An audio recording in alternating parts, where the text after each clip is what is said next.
പ്രിയ സുഹൃത്തുക്കളെ, തുറന്ന പുസ്തകം ഗ്രൂപ്പിൻ്റെ ലൈഫ് ടിപ്സിലേക്ക് ഹൃദ്യമായ സ്വാഗതം. ചാൾസ് ഷ്വാബ് ഒരു ദിവസം തൻ്റെ ഉരുക്കുമില്ലിലൂടെ കടന്നു പോകുന്ന സമയത്ത് ചില തൊഴിലാളികൾ പുകവലിക്കുന്നത് കണ്ടു. അവരുടെ തലക്കുമുകളിൽ പുകവലിക്കരുത് എന്നെഴുതിയ ബോർഡ് തൂങ്ങിക്കിടന്നിരുന്നു. ഷ്വാബ് ആ ബോർഡിലേക്ക് ചൂണ്ടി നിങ്ങളത് വായിച്ചില്ലേ എന്ന് ചോദിച്ചില്ല. അദ്ദേഹം അവരുടെ അടുത്തേക്ക് നടന്നു ചെന്ന് ഓരോരുത്തർക്കും ഓരോ സിഗരറ്റ് കൊടുത്തുകൊണ്ട് പറഞ്ഞു, കുട്ടികളെ, നിങ്ങളിത് പുറത്തു കൊണ്ടുപോയിരുന്നു വലിക്കുകയാണെങ്കിൽ ഞാൻ അതിനെ പ്രശംസിക്കും. തങ്ങൾ ഒരു നിയമം ലംഘിച്ചതായി അദ്ദേഹം അറിഞ്ഞു എന്നവർ മനസ്സിലാക്കി. അതിനെക്കുറിച്ചൊന്നും പറയാതെ ചെറിയ ഒരു സമ്മാനവും തന്ന് തങ്ങളിൽ പ്രാമുഖ്യബോധം ജനിപ്പിച്ചതിന് അവരദ്ദേഹത്തെ വാഴ്ത്തി. ഒരു മനുഷ്യനെ അത്തരത്തിൽ സ്നേഹിക്കാൻ നമുക്ക് കഴിയില്ലേ? ഇതേ തന്ത്രമാണ് ജോൺ വാണാമേക്കർ പ്രയോഗിക്കാറുള്ളത്. ഫിലാഡൽഫിയയിലുള്ള തൻ്റെ വലിയ സ്റ്റോറിൽ അദ്ദേഹം ദിവസവും സന്ദർശനം നടത്താറുണ്ട്. ഒരിക്കൽ ഒരു കൗണ്ടറിൽ ഒരു ഇടപാടുകാരി കാത്തുനിൽക്കുന്നത് അദ്ദേഹം കണ്ടു. ആരും അവരെ തിരിഞ്ഞു നോക്കുന്നത് പോലുമില്ല. കടയിലുള്ളവരെല്ലാം കൗണ്ടറിൻ്റെ മറ്റൊരറ്റത്ത് കൂട്ടം കൂടി ചിരിച്ച് വർത്തമാനം പറഞ്ഞുകൊണ്ടിരിക്കുകയാണ്. വാണാമേക്കർ ഒരു വാക്കും മിണ്ടിയില്ല. കൗണ്ടറിനു പിന്നിലേക്ക് ചെന്ന് അവർക്കു വേണ്ട സാധനങ്ങൾ എടുത്ത ശേഷം അവ പൊതിഞ്ഞു കൊടുക്കുന്നതിനായി വിൽപ്പനക്കാരെ ഏൽപ്പിച്ച് തൻ്റെ വഴിക്ക് പോയി.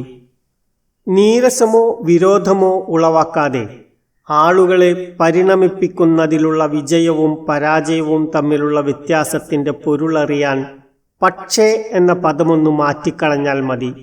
പലരും വിമർശിക്കാൻ തുടങ്ങുന്നത് ആത്മാർത്ഥമായ പ്രശംസയോടെയായിരിക്കും. പിന്നീട് പക്ഷേ എന്ന പദവും ഒടുവിലൊരു വിമർശന പ്രസ്താവവും. ഉദാഹരണത്തിന്, കുട്ടിയുടെ പഠനത്തിലുള്ള അശ്രദ്ധ കാണിക്കാൻ നാം പറഞ്ഞേക്കും, ജോണി, ഈ ടേമിൽ നിന്റെ ഗ്രേഡുകൾ ഉയർത്തുന്നതിൽ ഞങ്ങൾക്ക് തീർച്ചയായും അഭിമാനമുണ്ട്. പക്ഷേ ആൾജിബ്രയുടെ കാര്യത്തിൽ നീ ഒന്നുകൂടി പരിശ്രമിച്ചിരുന്നെങ്കിൽ റിസൾട്ട് ഒന്നുകൂടി മെച്ചപ്പെട്ടേനെ. ഈ പറഞ്ഞതിൽ പക്ഷേ എന്ന വാക്ക് കേൾക്കുന്നതുവരെ ജോണിക്ക് ഉത്സാഹം തോന്നും. അത് കേൾക്കുന്നതോടെ അതിനു മുമ്പുള്ള പ്രശംസയുടെ ആത്മാർത്ഥതയെ അവൻ ചോദ്യം ചെയ്യാൻ തുടങ്ങും.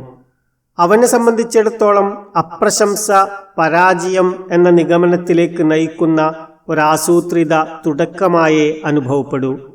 അതിൻ്റെ വിശ്വാസ്യത നഷ്ടപ്പെടും. അതുകൊണ്ട് തന്നെ ജോണിയുടെ പഠനത്തോടുള്ള നിലപാട് മാറ്റുക എന്ന ലക്ഷ്യം നേടാനുമാവില്ല. പക്ഷേ എന്ന വികൽപ്പത്തെ എന്ന സമുച്ചയമാക്കി മാറ്റി ഈ പ്രശ്നത്തെ മറികടക്കാം. ഈ ടേമിൽ നിന്റെ ഗ്രേഡ് ഉയർത്തുന്നതിൽ ഞങ്ങൾക്ക് തീർച്ചയായും അഭിമാനമുണ്ട്. ഇതേ ബോധപൂർവമായ ശ്രമം അടുത്ത ടേമിലും തുടർന്നാൽ മറ്റു വിഷയങ്ങളോടൊപ്പം ആൾജിബ്രയിലും നിന്റെ ഗ്രേഡ് ഉയർത്താൻ കഴിയും. ഇപ്പോൾ ജോണിക്ക് അപ്രശംസയെ സ്വീകരിക്കാൻ കഴിയും. കാരണം പരാജയത്തെക്കുറിച്ചുള്ള നിഗമനം അതിൻ്റെ തുടർച്ചയായി വരുന്നില്ല. നാം ആഗ്രഹിച്ച അവൻ്റെ സ്വാഭാവിക മാറ്റത്തിലേക്ക് അവൻ്റെ ശ്രദ്ധയെ പരോക്ഷമായി ആകർഷിച്ചിട്ടുമുണ്ട്. നമ്മുടെ പ്രതീക്ഷകൾക്കൊത്ത് ജീവിക്കാൻ അവൻ ശ്രമിച്ചേക്കും എന്ന സാധ്യതയുമുണ്ട്. നേരിട്ടുള്ള വിമർശനം കടുത്ത അമർഷം ജനിപ്പിക്കുന്ന വികാരജീവികളിൽ അവരുടെ തെറ്റുകളിലേക്ക് പരോക്ഷമായി ശ്രദ്ധ ക്ഷണിക്കുന്നത് അത്ഭുതങ്ങൾ പ്രവർത്തിക്കാറുണ്ട്. മാർഗി ജേക്കബ് തൻ്റെ ക്ലാസ്സിൽ അവർ തൻ്റെ വീട്ടിൽ ചില ഏച്ചുകൂട്ടലുകൾ നടത്തുന്ന സമയത്ത് ബാലിശ സ്വഭാവികളായ ചില നിർമ്മാണ തൊഴിലാളികളെ പണി കഴിഞ്ഞ സ്ഥലം വൃത്തിയാക്കുന്നതിനെക്കുറിച്ച് ബോധ്യപ്പെടുത്തിയ ഒരു സംഭവം പറയാറുണ്ട്.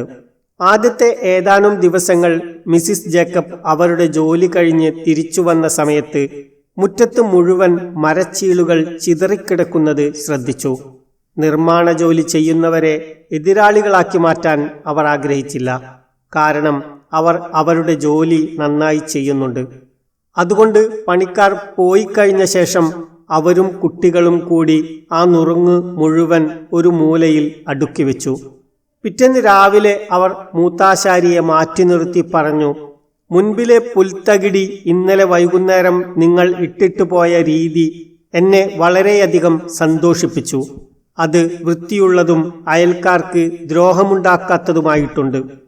അന്നു തൊട്ട് പണിക്കാർ നുറുങ്ങ് കഷ്ണങ്ങൾ മുഴുവൻ ഒരരികിൽ ഒതുക്കി വെക്കും. മൂത്താശാരി അന്നത്തെ പണി കഴിഞ്ഞ് മുറ്റത്തെ പുൽത്തകിടി വൃത്തിയാക്കി വച്ചത് ശരിയായോ എന്നന്വേഷിച്ച് ദിവസവും അവരെ കാണും. പട്ടാളത്തിലെ റിസർവ് അംഗങ്ങളും സാധാരണ പട്ടാളത്തിലെ പരിശീലകരും തമ്മിൽ സ്ഥിരമായി സംഭവിക്കുന്ന ഒരു കലഹ കാരണമാണ് മുടിവെട്ടൽ. റിസർവ് പട്ടാളക്കാർ തങ്ങൾ സാധാരണ പൗരന്മാരാണെന്ന് കരുതുന്നു. അതുകൊണ്ട് തന്നെ തങ്ങളുടെ മുടി നീളം കുറച്ചു മുറിക്കുന്നതിൽ അവർക്ക് അമർഷവുമുണ്ട്. 542 USAR സ്കൂളിലെ മാസ്റ്റർ സാർജന്റായ ഹാർലെ കൈസർ കമ്മീഷൻ ചെയ്യപ്പെടാത്ത ഒരു സംഘം റിസർവ് പട്ടാള ഓഫീസർമാരെ അഭിസംബോധന ചെയ്യുന്ന സമയത്ത് ഈ പ്രശ്നം നേരിടുകയുണ്ടായി.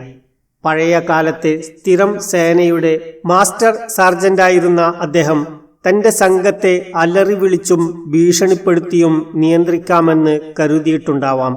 പക്ഷേ അതിനു പകരം അദ്ദേഹം തനിക്ക് പറയാനുള്ളത് പരോക്ഷമായി അറിയിക്കാനാണ് തീർച്ചയാക്കിയത്.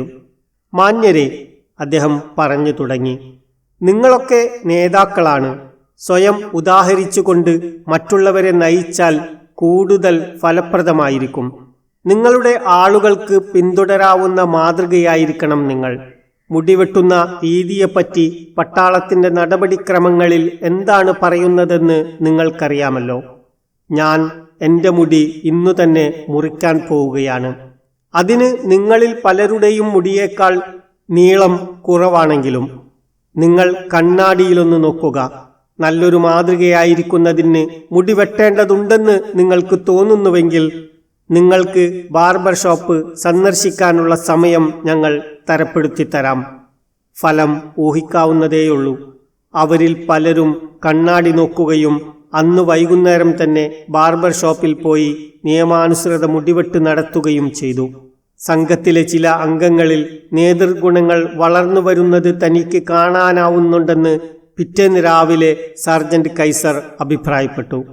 മറ്റുള്ളവരുടെ തെറ്റുകൾ തിരുത്തുന്നതിനുള്ള ഏറ്റവും ഫലപ്രദമായ മാർഗം ആളുകളുടെ ശ്രദ്ധയെ അവരുടെ തെറ്റുകളിലേക്ക് പരോക്ഷമായി ക്ഷണിക്കുക എന്നതാണ്.